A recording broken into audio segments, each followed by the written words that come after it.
Welcome to All About Research, the go-to podcast for busy teachers delivering NCFE Level 1 to Technical Awards. Hosted by myself, Rachel. And Beth.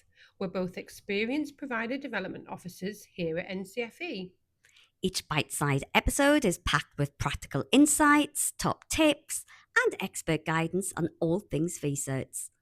helping you make the most of your research.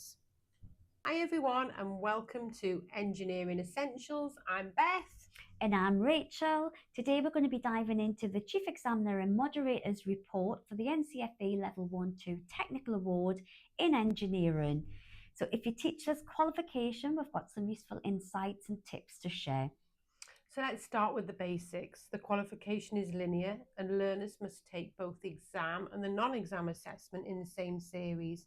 There's only one chance, no research, so getting it right first time really matters. Exactly, and the report shows that learners are engaging well overall. There's been some noticeable improvement in how learners are tackling the maths-based questions and extended responses, which is great to see.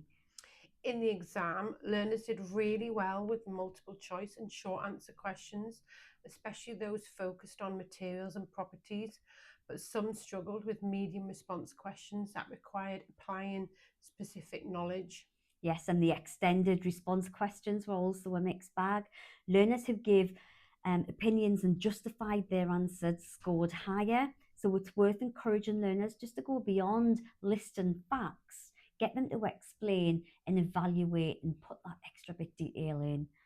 One area that still needs work is understanding tools and materials.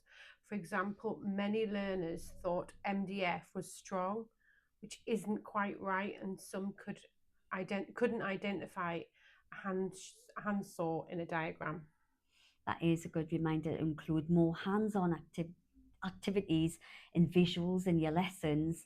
Seeing and using the tools can really help cement the knowledge. Now let's talk about the non-exam assessment. There are 6 tasks and most learners completed them well, but some missed key instructions or didn't submit all the required evidence, which affected their marks. Exactly. Task 5, the practical build, was where learners really shone. It was the highest average score, showing that many learners are confident with hands-on work. But task 6, the evaluation, was more challenging. Some responses lacked depth or missed key points. In task 1, learners researched materials and tools. The best responses included clear justification and showed how choices linked to the project brief. But referencing sources was a weak spot, something to work on. And in tasks 2 and 3, learners created hand drawings and CAD drawings. Those who understood the BS 8888 standard and applied them well produced strong, usable designs, but others struggled with accuracy and consistency. Task 4, the production plan, was generally done well.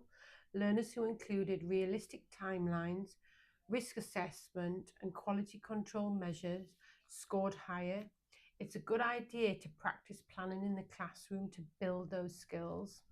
And in task 5, learners built the models, annotated photos, and the commentary helped show the process and skills. Centres that supported learners with a range of tools and materials saw better outcomes. And finally, task 6, the evaluation. Learners who reflected thoughtfully on their model and suggested improvements did well, but some gave very basic feedback or just used bullet points without much explanation. So teaching learners how to evaluate properly, linking back to the brief, discussing functionality and suggesting realistic improvements can really boost the marks. So let's quickly touch on grade boundaries. For example, a level 2 distinction star starts at 165 out of 200. These are just a guidance, but they help us understand where learners are aiming. And remember, grade boundaries change every year. And don't forget, both the exam and the non-exam assessment must follow NCFE regulations. So that includes proper invigilation and making sure learners have the resources they need. So what's the takeaway for teachers? Okay then, so support learners with applying the knowledge, encourage deeper evaluation, and make sure they understand the full design and engineering process from research to reflection. And of course, just stay organized with your admin. Thanks for listening. And if you found this episode helpful, please share with your colleagues, subscribe for more insights. And if there's a topic that we have not covered and you would like us to, just let us know. And until then, keep inspiring those future engineers. Bye. Bye bye. If you found this episode helpful, don't forget to follow, share, or leave a review.